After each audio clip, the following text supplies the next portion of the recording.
Que a paz do Senhor Jesus seja com todos. Amém. Louvo a Deus por essa rica oportunidade de estar aqui mais uma vez com os irmãos. E aproveitando que estão de em pé, vamos fazer a leitura, como disse o pastor Adriel, né? Não tem data show, irmão. Então, se você pega a sua Bíblia, seu celular, seu tablet, aquele que está comendo com uma mão, engula, com a outra, pegue a Bíblia. Mas não pode. Pode, Neemias diz que quem trabalhava com uma mão pegava a colher de pedreiro e com a outra a espada. Então, dá para segurar a coxinha de um lado e a Bíblia do outro. Neemias capítulo 8, do versículo 5 ao 8. Livro de Neemias, capítulo 8, do versículo 5 ao 8. Todos acharam? Amém? Quem não achou, diga misericórdia, Senhor. Tem umas misericórdias aí, então. Mas como disse o pastor Adriel, não dá tempo de a gente esperar muito, então vamos lá. Livro do profeta Neemias, capítulo 8, versículos 5 a 8. E Esdras abriu o livro perante a vista de todo o povo, porque estava acima de todo o povo. E abrindo ele, todo o povo se pôs em pé. E Esdras louvou ao Senhor, o grande Deus. E todo o povo respondeu: Amém, Amém. Levantando as suas mãos, e inclinaram suas cabeças, e adoraram ao Senhor com os rostos em terra.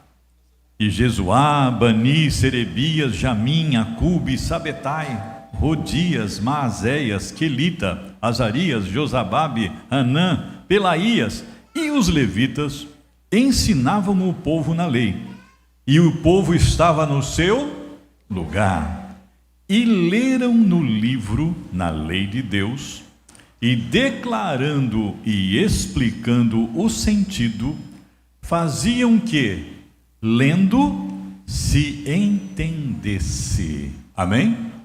Com a permissão do pastor, poder sentar. Louvo a Deus e agradeço ao Senhor por essa rica oportunidade. Agradeço ao pastor Adriel pela honra de nos franquear essa tribuna num evento que eu considero, irmãos, como disse aqui o pastor antecedeu, né, nosso pentecostalês, eu me sinto mais à vontade em culto de ensino do que em avivamento. Em vez de... É bom ver aquele pula-pula, eu sou pentecostal. Você vai até achar que eu não sou, mas eu sou.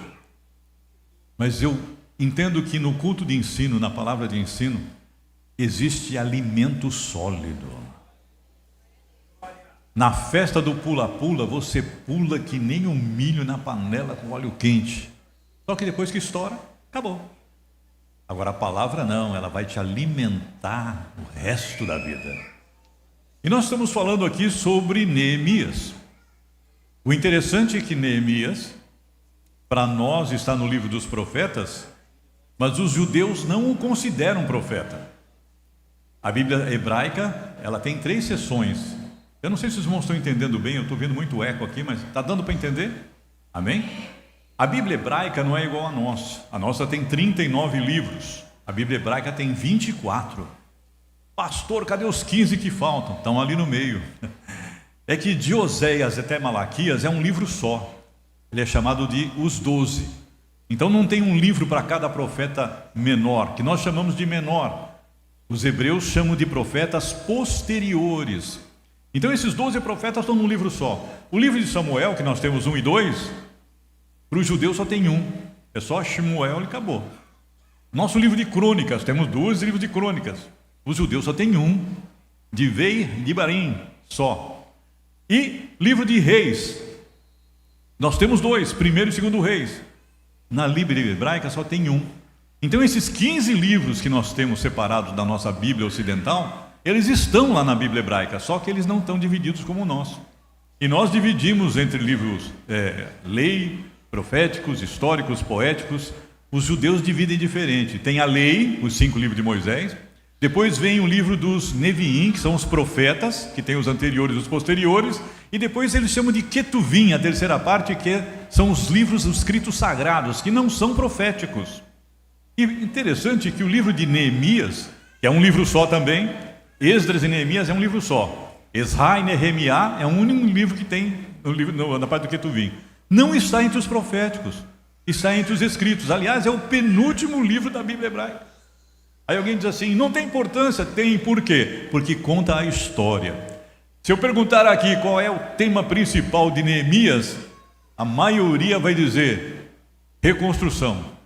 A gente pensa o que em Neemias? Ele reconstruiu o muro. Mas quando o pastor Adriel me falou do tema e ele me deixou a liberdade de falar até sobre Neemias, o Espírito de Deus falou ao meu coração algo que eu já venho pesquisando há alguns anos e venho escrevendo sobre isso. Eu não sou escritor renomado igual o nosso pastor que me antecedeu, mas se Deus permitir, esse ano vai sair um livro que está há 20 anos saindo aí. Começou como uma apostila num seminário de bibliologia, há 20 anos atrás. Mas a apostila foi crescendo, 15 páginas, 12 páginas, 20, já chegou a 200 páginas, aí a editora falou, não dá mais, tem que ser livro. Então, se Deus permitir, até junho nós estamos encaminhando para registrar os direitos autorais, e vai ser um livro sobre as divergentes traduções da Bíblia Sagrada. E nele a gente vai falar que Bíblia você deve ler e qual que você deve evitar. Pastor, mas tem isso? O pastor Adriel leu o texto, e ele parou no versículo 9, não é isso? Como é que diz na sua Bíblia o verso 9, pastor? Neemias 6 e 9.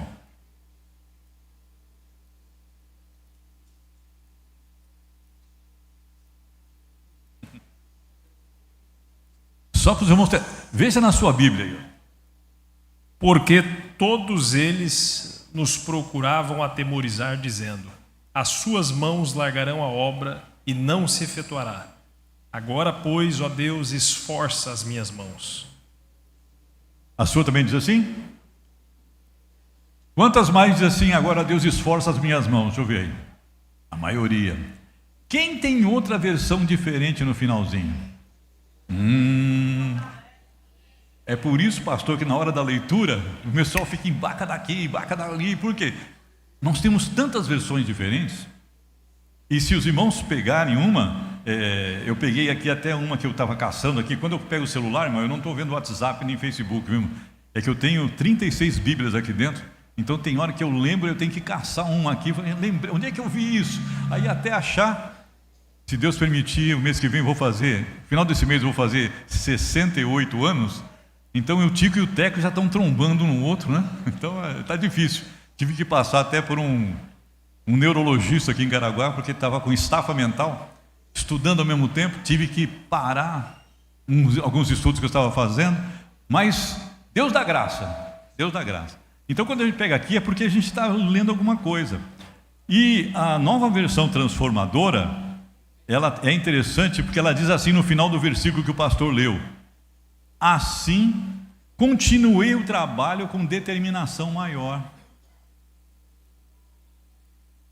Enquanto nas nossas Bíblias, seguindo o texto hebraico, no hebraico original, Neemias está orando a Deus, dizendo: Senhor, fortaleça as minhas mãos, esforça as minhas mãos. A nova versão transformadora, que é uma versão moderninha, ela está seguindo a Septuaginta grega, que é uma versão feita 280 anos antes de Cristo, traduzindo o hebraico para o grego. E em vez de orar nessa versão, Neemias está dizendo que ele é o bambambam. Assim, continuei o trabalho com determinação ainda maior. Comigo ninguém pode.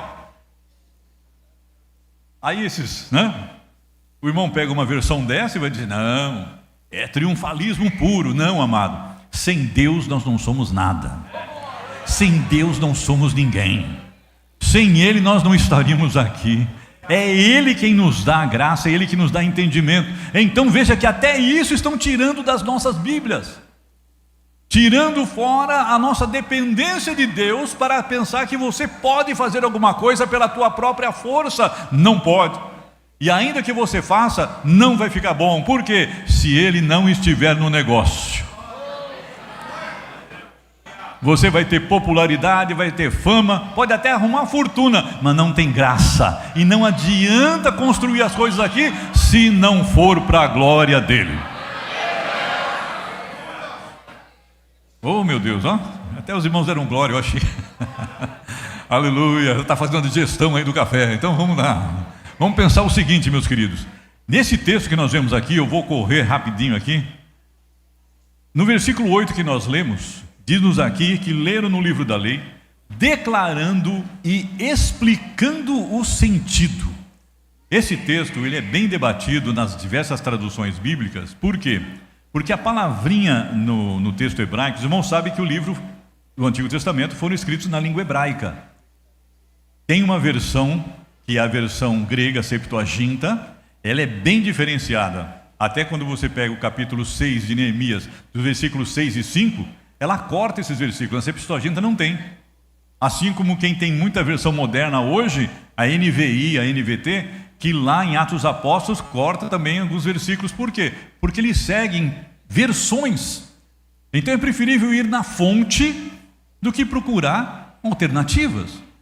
Eu, quando fui estudar hebraico, comecei a estudar com quem tinha aprendido hebraico. Aí eu vi as divergências de um professor aqui, outro professor ali, falava uma coisa, falava outra, eu falei, quer saber uma coisa, o negócio é ir na fonte. Aí arrumei um curso lá de Israel, fazendo online, com professores judeus, para ensinar hebraico na fonte.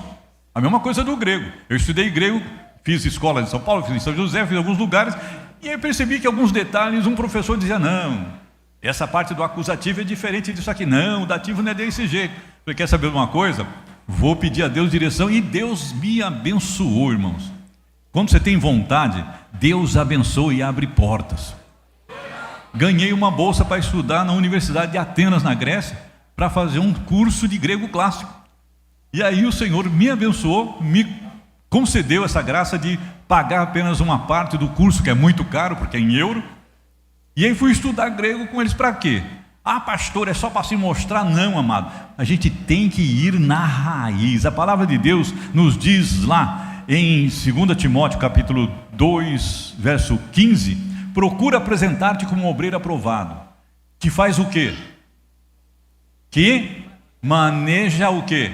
Bem. Maneja bem. Tem gente que maneja a palavra de qualquer jeito. Tem que manejar bem. E quem maneja bem é aquele que sabe onde vai usar a palavra. Não adianta pegar a palavra como pretexto. Tem que pegar a palavra como ela é.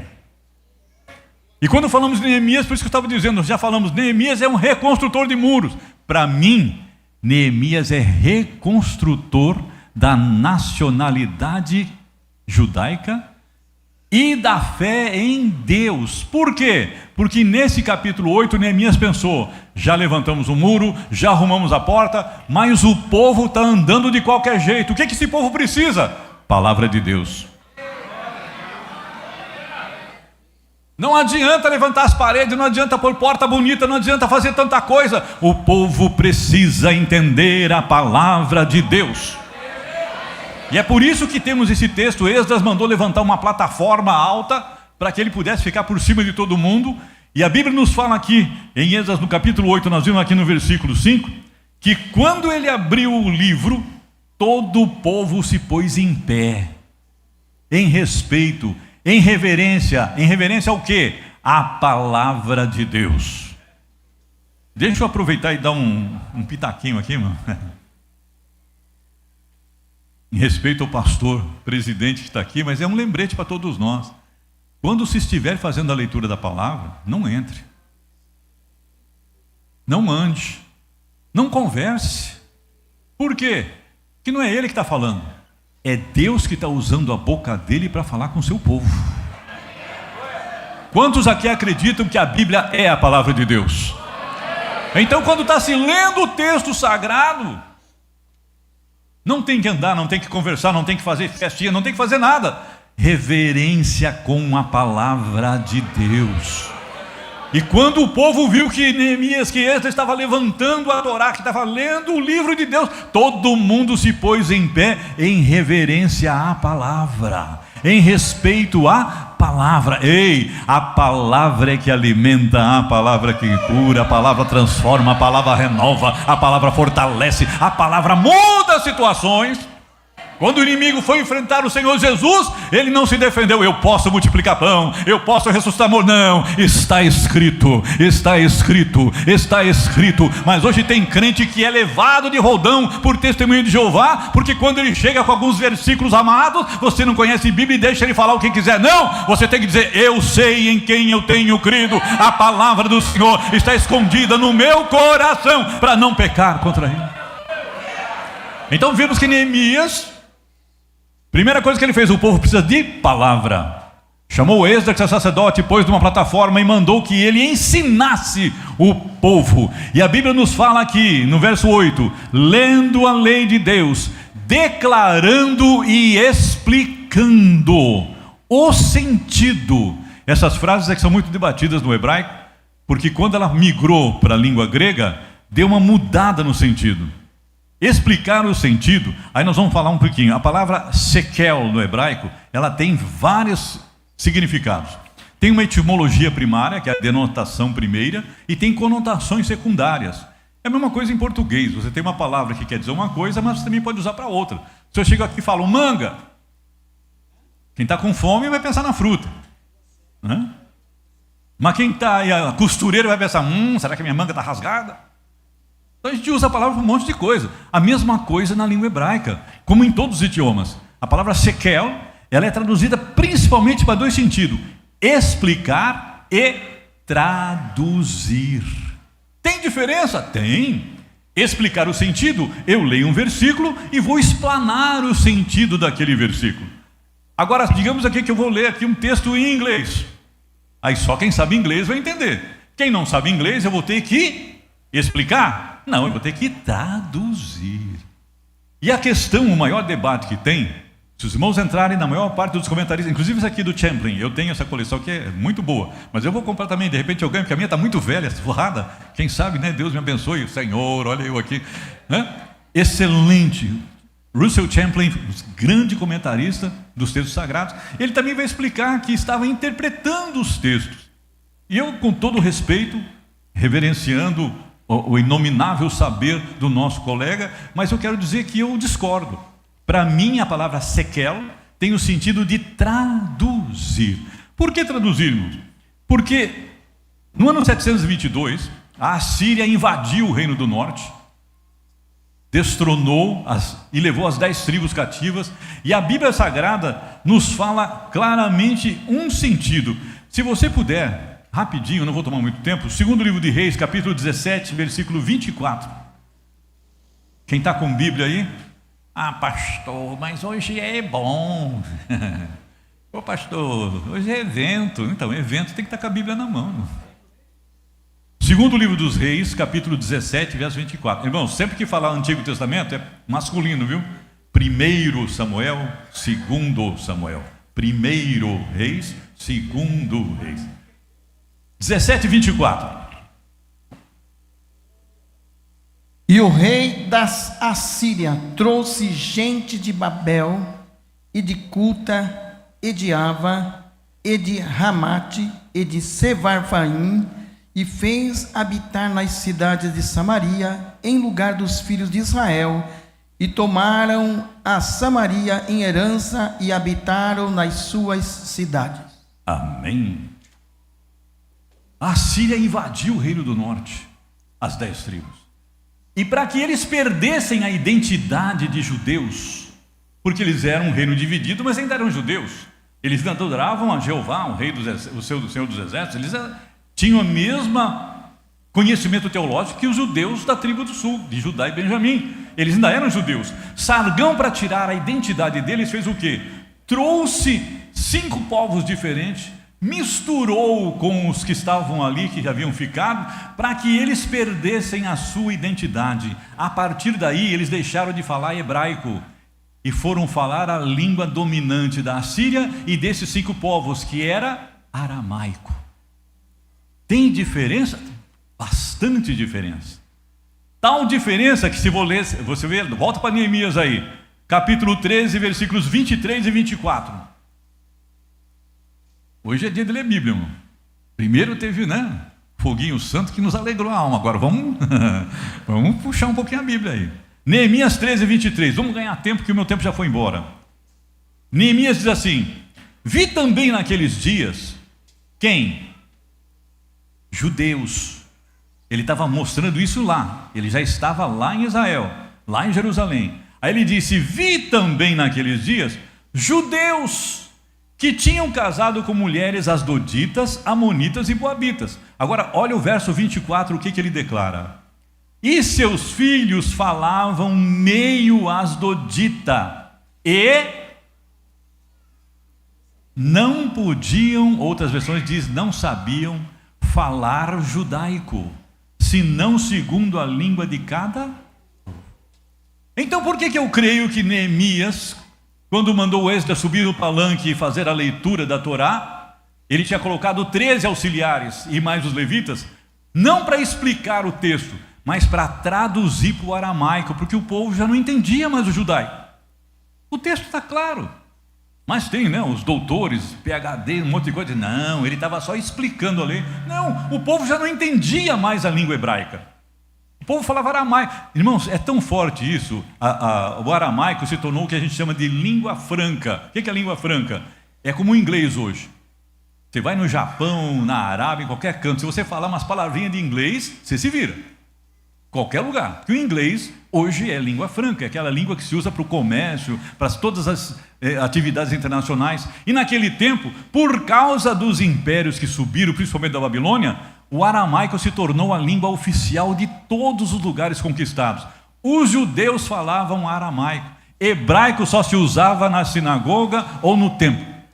Só na sinagoga, quando se lia o texto, ou no templo, fazia-se a leitura em hebraico e se traduzia para o aramaico para as pessoas entenderem. O próprio Senhor Jesus, quantas vezes ele falou em aramaico nas escrituras?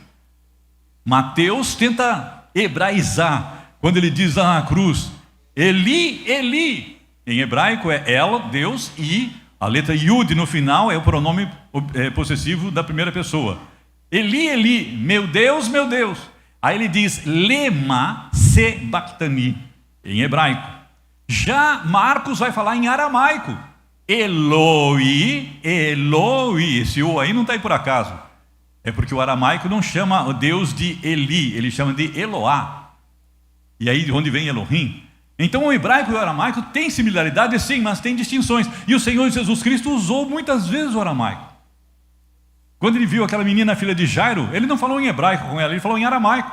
Talita cumi, menina, levanta. Ele usou o aramaico. Então o aramaico era uma língua usada por todos. Por isso que aqui nós vamos fazer o seguinte pensamento lógico. Esdras não estava lendo em aramaico, ele estava lendo em hebraico. O povo não entendia o aramaico, o hebraico. Tinha que ter a tradução em aramaico. E aí quando eles entendiam, a palavra de Deus vai nos dizer na sequência do capítulo 8, que agora não dá para correr mais, que as horas estão indo embora, que o povo começou a chorar e ficar triste por entender a palavra e como eles estavam errados. Quando há entendimento de palavra, primeiro, tem confrontação. Ah, pastor, mas eu não venho à igreja para ser confrontado, eu venho à igreja para ser consolado. Não tem consolação sem confrontação. A Bíblia não vai dizer o que você quer ouvir, ela vai dizer o que você precisa ouvir. E muitas vezes a palavra me torce e me faz me sentir, mas é isso, machucou daqui, machucou dali. Mas amados, como é bom ser alvo do amor de Deus. Quem quer ser amado por Deus aqui? Apocalipse 3,19. Eu repreendo e castigo aqueles que eu odeio, né? O Senhor Jesus diz assim: eu repreendo e castigo aqueles que eu. Então quem quer ser amado tem que ser repreendido e castigado. Pastor, agora apertou, hein? Meu Deus. Como disse o pastor anterior, agora ninguém dá glória. Eu mesmo falo assim: Jeová, para de me amar um pouquinho. É muito amor. É muito amor demais. Ama os outros aí em volta. Mas irmão, se Ele te ama, Ele vai te repreender, Ele vai te castigar. Por quê? Porque Ele não quer te ver ir para o inferno. Ele quer te levar para a glória, para ver a face dEle e adorar o seu santo nome. Mas do jeito que nós estamos indo, A igreja moderna que se acomodou demais. Fui pregar numa igreja que o irmão falou assim: pastor, vamos orar pela volta do Bolsonaro. Eu falei: amado, eu estou orando pela volta de Jesus.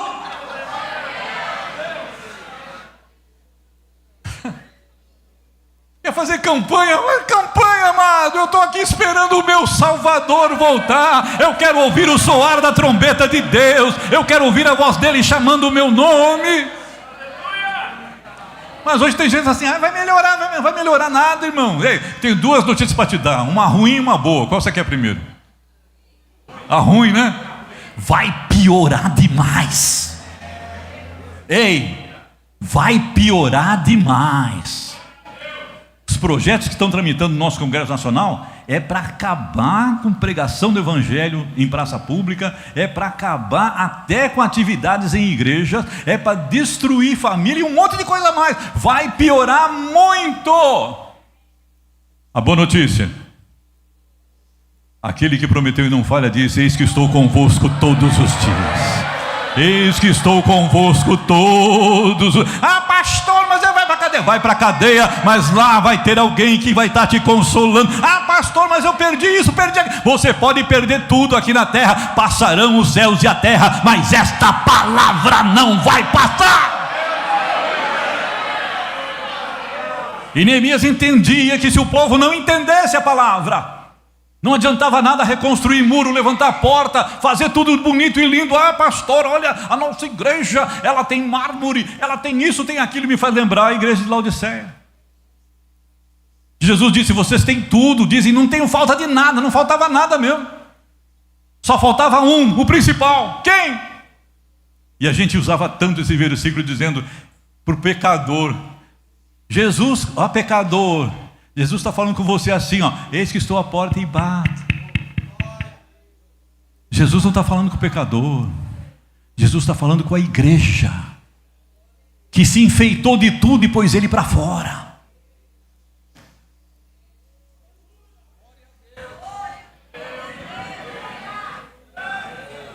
É sério o negócio, irmão. É sério o negócio. E eu sei que os irmãos vão me olhar e falar: lá vem mais um Micaías da vida. Não é agradável essa pregação, não é agradável. Vou embora daqui a pouco mesmo, mas vocês fiquem aí. Tem gente que vai perder até a fome de jantar, vai ser bom. Mas vai piorar. Aquele que está conosco garante vitória. Só que não vai ser fácil, irmãos, e que só vai vencer quem tiver a palavra guardada no coração. Neemias entendeu isso e falou: Esdras, o povo precisa compreender a palavra de Deus, mas eles não entendem, então ponha tradutores. Neemias sabia que sem palavra não tem vitória, sem palavra não tem sustentação. Irmão, você pode fazer os movimentos que você quiser, pode trazer corais, bandas, festas, fazer tudo que você quiser. Sem palavra não há sucesso, sem palavra não tem solidificação. E aí Neemias continua, tem alguns minutinhos para terminar aqui. Quando a Babilônia invadiu o reino do sul, Judá e Benjamim, no ano 586 a.C., a Bíblia nos diz que eles tinham que ser também lapidados. E Daniel é quem mais nos fala sobre esse problema da palavra. Daniel capítulo 1, do verso 1, capítulo 1, do 3 ao 4. Vamos pular rapidinho só do 3 ao 4, deixa eu ler aqui. Disse o rei a Aspenaz, o chefe dos eunucos, que trouxesse alguns dos filhos de Israel, da linhagem real e dos príncipes. Versículo 4 diz assim: jovens, em quem não houvesse defeito algum, de boa aparência, instruídos em toda a sabedoria, doutos em ciência, entendidos no conhecimento, e que tivessem habilidade para assistirem no palácio do rei. Agora o final dessa frase do verso 4 é que chama atenção. Para que lhes ensinassem as letras e as línguas dos caldeus. A coisa foi tão forte, porque quando nos tiram a palavra, nos tiram tudo. Que o rei, querendo forçar a situação daqueles homens aqueles jovens que temiam ao Senhor Deus, mudou o nome deles. Daniel, todos os nomes são em hebraico, né? Dan, juiz, E meu El Deus. Deus é meu juiz. Então o nome de Daniel glorificava a Deus. Daniel, meus irmãos. E assim também Ananias, Misael e Azarias, não dá tempo de falar de todos. Mas para que se mudasse o entendimento da palavra e do entendimento deles para falar para o aramaico, os seus nomes foram mudados. Então Daniel passou a Beltesazar. Ananias, Misael e Azarias se transformaram em Sadraque, Mesaque e Abednego, todos nomes que reverenciam deuses da região da Babilônia, para que eles, quando se chamassem, não exaltassem mais a Deus nas suas vidas, mas através da própria palavra que eles falavam, glorificavam os deuses que os aprisionavam ali e esqueciam. Só que tem um detalhe, irmão. Você não é o que o mundo te chama. Você é como Deus te vê. Às vezes chega o mundo e põe uma placa no crente dizendo: olha, ele é isso, aquilo outro. Você pode ver, irmão, toda notícia que sai nas redes sociais nunca fala um bandista foi preso porque matou a mulher, fulano, nunca fala nada. Mas quando é crente, já pega o crente e leva até pastor fez isso e aquilo, que é para chamar atenção. Você pode ver que as notícias são bombásticas nesse sentido. Para quê? Para fazer com que a gente seja diminuído na frente da sociedade. Em todo lugar assim. Agora o Malafaia está respondendo um processo. Fala demais, né? Fala demais. A gente tem que pregar o evangelho, irmão. Deixa o resto para o resto. O irmão veio aqui falar de política. Eu falei: irmão, nem olha mais política, o negócio aqui é Jesus. Jesus. Por quê? Porque a gente sabe que a política desse mundo está tomada pelo maligno, irmão. Ei, deixa eu falar uma coisinha aqui, baixinho para ninguém ouvir. Você vai cansar a saliva de declarar Caraguá é do Senhor Jesus, Caraguá. Você vai cansar e vai gastar toda a sua saliva. Por quê? Porque a Bíblia diz que o mundo jaz. O mundo jaz. Se a Bíblia diz que o mundo está no maligno, eu vou dizer que não está? Está, irmão. Tá, não adianta você. Eu declaro. Você pode declarar o que você quiser. Só vai acontecer o que Deus mandar acontecer. Pode ter avivamento, pode ter um monte de coisa, mas esse mundo, ele é tão ruim que Deus no final vai fazer ele ser transformado. João, no Revelação, no livro do Apocalipse, né? Estamos falando do grego de novo. Apocalipse em grego quer dizer revelação. No livro da Revelação, no Apocalipse, João viu os céus e a terra já passaram. Essa palavra na língua grega é perhomê, quer dizer mudaram de forma. Deus vai torrar tudo isso aqui porque não presta mais nada. Ele vai fazer um mundo novo, uma terra nova, um céu novo, e vai vir a cidade, e os crentes que guardaram a palavra vão ver essas bênçãos acontecerem, porque não estão movidos por qualquer movimento sensacionalista e emocional. Eles estão guardados na palavra de Deus. Eu tenho andado por aí pregando em alguns lugares, amado, e eu tenho percebido uma coisa que tem acontecido muito. Nesse texto, que não dá tempo de a gente falar, você vai ler todo o capítulo 8 e o 9 de Neemias, você vai ver que na leitura da palavra, o povo se comoveu, o povo se transformou pela palavra. Hoje, nos nossos eventos, o povo só se comove quando canta.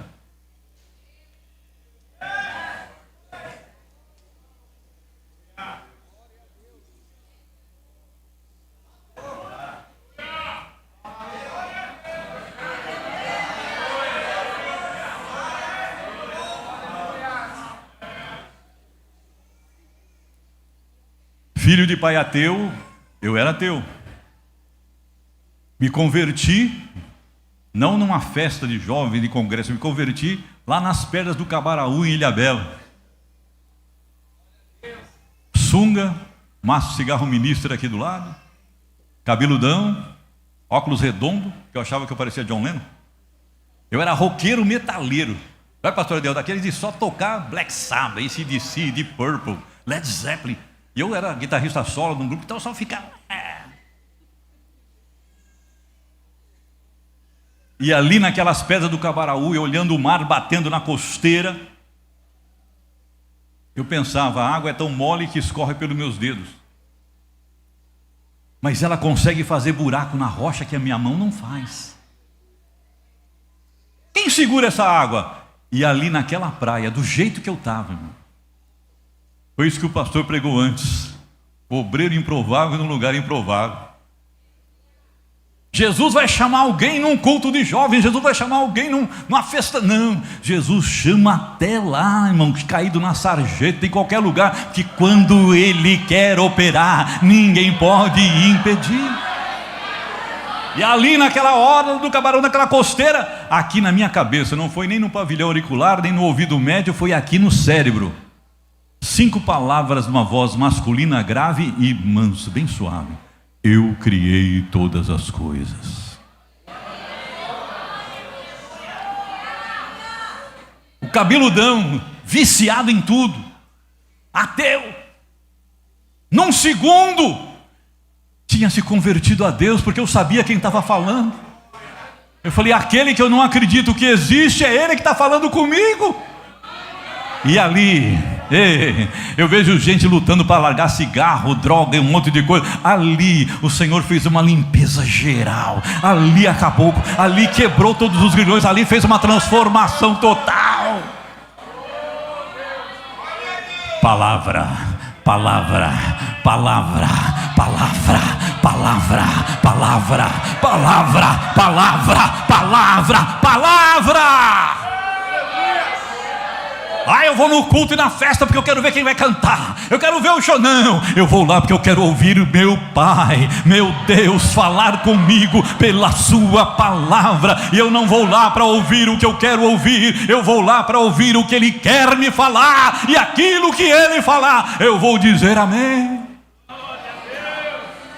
Aleluia. Deixa eu correr aqui porque as horas estão voando. Então vejo que Daniel e aqueles 3 já começaram a falar o aramaico, porque não podiam mais falar judaico. Então tudo isso aconteceu, meus amados, para que a palavra começasse a diminuir dentro de nós. Eu sei que aqui não tem ninguém assim, mas de repente, né, só para a gente conjecturar, tem gente que assiste o filme Avatar de 3 horas sem piscar o olho, para não perder. Aí ele pega a Bíblia para ler.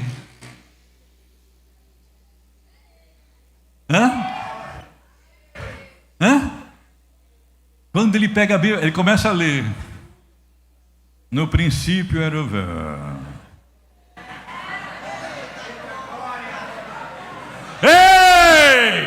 Ame a palavra! Viva pela palavra! Ame e deseje essa palavra. Pense assim: sem ela eu não vivo. Pastor, mas eu preciso do café da manhã, do almoço e do jantar. Não, você precisa de palavra, de palavra, de palavra. Nem só de pão viverá o homem, mas de toda palavra, palavra, palavra, palavra que sai da boca de Deus. Neemias não reconstruiu os muros de Jerusalém apenas, ele reconstruiu uma nação, ele reconstruiu o desejo pela palavra, ele reconstruiu vontade de ler outra vez a palavra. Veja que aqui Daniel já estava até esquecendo da palavra também. Mais tarde, quando volta, a gente vai ver, irmãos, tem trechos na Bíblia que estão escritos em aramaico. Na Bíblia hebraica, eu até conferi aqui e marquei, Esdras 4, 8, 6 e 18, tudo em aramaico. Esdras 7, do 12 ao 26, tudo aramaico. E no livro do profeta Daniel, no capítulo 2, do verso 4, até o capítulo 7, verso 28, não está em hebraico, tudo em aramaico. Por quê? Que iriam substituir a língua. Tanto que o hebraico só voltou a funcionar outra vez, agora em 1886, quando um linguista, um hebraísta, Ben Gurion, resolveu fazer um dicionário para que o povo falasse hebraico outra vez. Porque o povo estava esquecendo, não falava mais. Então a nossa língua hebraica, que a gente está estudando agora, ela não é tão antiga quanto pensava. O grego sim, o grego veio passando direto de geração para geração e não mudou. Mas o hebraico teve uma interrupção, só se lia nas sinagogas. E muita gente queria, não podemos falar. Aí todo mundo vem aqui e canta na igreja, Yeshua, Yeshua. Ai, pastor, eu cantava aquele hino lá também do Sérgio Lopes, fiz até uma versão e cantei lá no Lamento de Israel, né? Kasher mitzion lechevi, lá o outro cara. Eu cantava, bonito, é bonito. Aí tem gente que até se emociona. Não está entendendo nada. Mas está cantando em hebraico, que lindo, não está entendendo nada. Não. Paulo diz, eu prefiro falar 5 palavras que você entenda. do que 1000 em outros idiomas. Entenda a palavra. O segredo da vitória que Neemias trouxe foi porque o povo entendeu a palavra. E é isso que diz aqui o verso 8: declarando, explicando, fazia que lendo se entendesse a palavra. Hoje tem gente que torce a Bíblia de todo jeito. Quem já não ouviu pregações eloquentes dizendo tudo posso naquele que me fortalece? Leia o contexto no grego original. Paulo não está dizendo que tudo, Paulo está falando o seguinte: olha, eu sei ter abundância e sei passar necessidade. Eu sei isso, e ele diz assim: todas estas coisas que eu falei, eu posso naquele que me fortalece. Não é versículo sair derrubando todo mundo, né? Tem crente que vai em Deuteronômio 28, olha, você vai ser cabeça e não vai ser cauda. Amado, leia um pouquinho, o texto hebraico diz que a nação, não é um homem, não é uma pessoa, a nação de Israel ia ser cabeça e não cauda. Então não adianta puxar isso aí e dizer não, aí chega lá e profetiza, um evento grande cheio de gente: Deus está mandando te dizer que tu vai ser cabeça e não vai ser cauda, tu vai ser o chefe da tua empresa. Aí tem 20 crentes trabalhando na empresa. Eita, Jeová, leva aquele para eu subir. Já não, leva aquele outro, Jeová. Por quê? Um só que vai subir. É para a nação de Israel. O crente tem que entender. Irmão, eu faço seminários de bibliologia, porque em vários lugares que eu tenho ido, eu encontro algumas coisas assim. No final eu abro um espaço para pergunta. Cada coisa absurda. Por quê? Porque é preciso entender o que se está lendo. Ah, pastor, mas está tão claro. Não está tão claro assim. Veja que o pastor leu um texto aqui no meio da revista corrigida. Quem tem a nova versão transformadora vai ler diferente. Ah, o pastor está lendo diferente. Não, porque a nova versão transformadora, ela não segue o texto maçorético tradicional, nem o texto Receptus de Erasmo de Roterdã. Ele segue uma outra versão separada, que não dá tempo de a gente falar aqui. Então é preciso tomar muito cuidado. Antes de comprar uma Bíblia, eu vou comprar uma Bíblia que a capa é mais bonita. Não, veja o conteúdo. Veja o conteúdo. Neemias se preocupou com a palavra e ele não trouxe uma versão babilônica, ele não trouxe uma versão aramaica, ele não trouxe uma versão grega. Ele falou para Esdras ler a lei do Senhor no original. E Esdras falou: eu vou ler o original, os intérpretes vão traduzir o aramaico para todo mundo entender. Aí quando o povo entendeu, levantava a mão e glorificava o nome do Senhor. A Bíblia diz que eles caíram com o rosto no chão, adorando a Deus. Hoje as nossas igrejas, desculpe falar desse jeito, mas a gente só quer fazer festa, pula-pula. Aí tem um irmão que fala para mim: pastor, o senhor é do reteté? Eu falei: não, irmão, reteté é uma palavra que veio da cultura da cultura afro-interior, de uma tribo lá, e reteté está ligado a cultos afros. Então eu não uso o reteté mais, porque não pode usar esse tipo de coisa, né? Mas a gente escuta muito por isso aí por aí. Então, não, irmão, a gente tem que tomar cuidado. Nunca fale tudo sem saber a origem. Não vá correndo atrás. Quantas igrejas fazem festa e querem, ai pastor, mas tem que emocionar. Aí tem que ser aquela música de fundo. Eu quando prego não gosto de música de fundo, porque isso aí é coisa que não é. Isso não é coisa para a igreja, irmão. Por quê? Porque a música, ela mexe com a alma da gente. Eu também sou músico, então eu posso falar isso para os irmãos. A música mexe com a alma. E quando toca ali, pode ver que nessas grandes pregações que tem, quando o pregador faz uma palavra forte, aí aumenta o som, aí abaixa o som, aumenta. Aí você vai envolvido, não é pela palavra, você está emocionado pelo ambiente. Ei, Deus não precisa de ajuda de ninguém. O Espírito Santo é poderoso para fazer a palavra acontecer. A Bíblia diz que a fé vem pelo ouvir, e não é por ouvir um fundo musical, não é por ouvir grandes conjuntos, não é por ouvir alguma coisa que está em volta, é por ouvir a palavra de Deus. Vamos voltar a valorizar a palavra. Neemias teve vitória porque valorizou a palavra. Mais do que reconstrução física dos muros, ele fez uma reconstrução religiosa do povo, para voltar a adorar a Deus e a servir o Deus verdadeiro como nunca antes haviam feito, porque eles tinham passado todo aquele tempo no cativeiro, mais de 70 anos, já não estavam mais adorando o Senhor. Mas acontece que tem um detalhe importante, irmão. Quem vive de palavra não vive de situação. Quem vive de palavra não vive de acomodação. Quando acusaram Daniel, o que fizeram? Olha, não achamos nada que desabone ele na vida dele, porque ele é um homem íntegro, ele é obediente, ele faz tudo certo. Aí um deu uma ideia: vamos achar algo na lei do Deus deles. Sabe quem ultimamente está estudando mais Bíblia do que crente? Ativistas de esquerda, para achar na Bíblia o que podem fazer para jogar contra nós. E eu estou falando isso porque eu tenho feito alguns cursos, e a maioria dos professores do meu curso são todos ateístas, esquerdistas, e usam Bíblia, e citam Bíblia, porque eles leem, eles procuram, sabe para quê? Para fazer a coisa virar contra nós.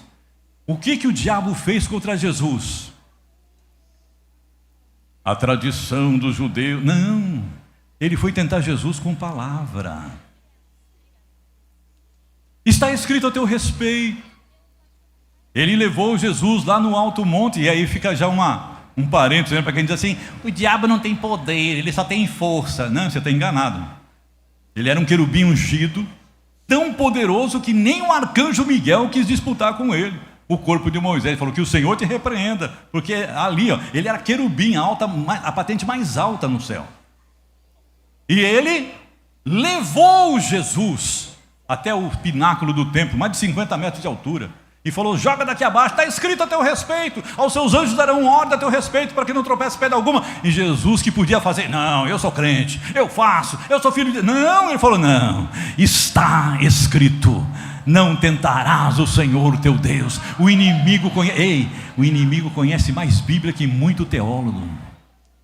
E ele usa essa cambada de esquerda para tentar derrubar a igreja, para tentar fechar a igreja, para tentar calar as igrejas. E mais, vai nos usar, porque agora a coisa não está tão feia aqui no Brasil, mas eu tenho acompanhado na Europa e em outros lugares, principalmente na Europa. Tem países europeus que as igrejas não podem pregar mais alguns assuntos que os irmãos já sabem. Tem pastores que foram presos. Por quê? Porque eles se infiltram, filmam e denunciam. Então agora quem tem que falar? Jesus, Jesus, Jesus, Jesus, Jesus, Jesus, Jesus Cristo salva, Jesus Cristo cura, Jesus Cristo liberta, Jesus Cristo batiza com o Espírito Santo, Jesus Cristo leva para o céu. Temos que voltar para Daniel Berg, a mensagem poderosa de Daniel Berg. É isso que importa agora, porque vão tentar nos calar, as coisas vão ficar ruins, mas para quem conhece palavra de Deus, vai estar alimentado, vai estar fortalecido. Quando levaram Paulo para ir ser decapitado, ele disse a Timóteo: eu sei em quem eu tenho crido, e eu estou bem certo que ele é poderoso para guardar o meu tesouro até aquele dia. Crente, saiba que a palavra de Deus, esse manancial do céu, veio para nós. Tem divergências bíblicas? Tem. Até um pastor me repreendeu numa administração que eu fiz: pastor, você não pode falar que tem divergência. Tem, irmão, tem erro. Tem várias falhas, porque tudo que o homem põe a mão estraga. Tudo que o homem põe a mão estraga. Quando a Bíblia veio original, não tinha defeito nenhum, estava limpa, pura, imaculada. Mas só foi o homem começar a querer traduzir, pronto. Aí tem um monte de tradução que você lê e você pensa que está comendo a genuína palavra de Deus, pão vivo do céu. Você está comendo aí um brioche feito em algum lugarzinho. Entendeu? Então tem que tomar cuidado. Bíblia, palavra de Deus. Pastor, o que eu faço? Tem em casa pelo menos duas versões diferentes. Almeida Revista Corrigida ainda é, eu tenho alguns senões com Almeida Revista Corrigida, mas ainda é uma das melhores traduções. Ainda é. Eu uso a Almeida Corrigida Fiel, que é dia diferente da Almeida Revista Corrigida. Só para colocar um pouquinho de pimenta nessa empada na hora de sair, que você vai jantar mesmo, né? Abra a sua Bíblia aí em Apocalipse capítulo 22, versículo 14. Eu vou terminar quando você se engasgar. Apocalipse capítulo 22, versículo 14. Por que é importante estudar manuscriptologia e bibliologia? Quem achou aí, diga amém.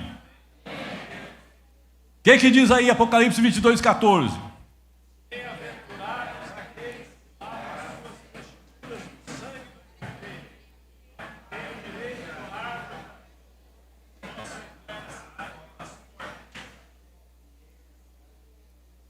Ninguém se entendeu.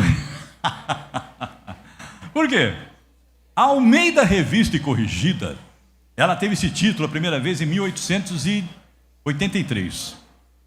A primeira edição de Almeida foi só um Novo Testamento, em 1681. Ele traduziu do latim para o português. Eu tenho acompanhado alguns estudiosos que dizem que ele sabia hebraico e grego. Não, com 20 anos ele não sabia hebraico e grego. Ele traduziu do latim para o português e pegou, por empréstimo, a Bíblia espanhola Reina Valera. E aí ele fez uma tradução para o português. E na tradução que ele fez para o português, ele seguiu o texto Recepto de Erasmo Roterdã. Sabe o que diz lá? Vê se a tua Bíblia diz isso. Bem-aventurados aqueles que guardam os seus mandamentos. Quem tem essa tradução aí? Bem-aventurados que guardam os seus mandamentos. Você está lendo a Almeida original. Quem lê bem-aventurados que lavam as suas vestes, está lendo a Almeida transformada, em 1936, para acompanhar a Vulgata Latina de Jerônimo e a Nova Vulgata, que é pior. Eita, agora que você não janta. Quem que tem aí o acréscimo no sangue do Cordeiro? Parabéns, você está com a Nova Vulgata do Papa João II. Porque essa palavra insanguiniagnes, no latim, não existe em nenhum dos 5.386 manuscritos gregos. Nenhum diz do sangue do Cordeiro. Isso foi inventado pelo Papa Clementino, por isso que levou o nome de Vulgata Justa Clementina, 1543. E ele mandou incluir no sangue do Cordeiro. Isso não existe. Então eu estou lendo uma coisa que não está no original, porque no texto original grego não tem escrito lavar no sangue do Cordeiro. O problema, irmãos, é a dificuldade das palavras. Fazer os mandamentos. Entolás é mandamento. Estolás é veste. Poieon, fazer. Lauanton, lavar. Por um erro de cópia, o fazer o mandamento se transformou em lavar a veste. E ficou. Aí a Almeida Revista e Corrigida seguiu o caminho e mudou, porque antes ela não era assim. Então a Almeida Corrigida Fiel mantém a tradição e a tradução correta de Almeida. Então isso é só um comecinho. Se você quiser mais, depois de junho, se Deus abençoar, você vai comprar meu livro e a gente vai ver um pouquinho mais sobre traduções bíblicas. Que Deus abençoe a todos em nome de Jesus. Eu agradeço a Deus pela rica oportunidade.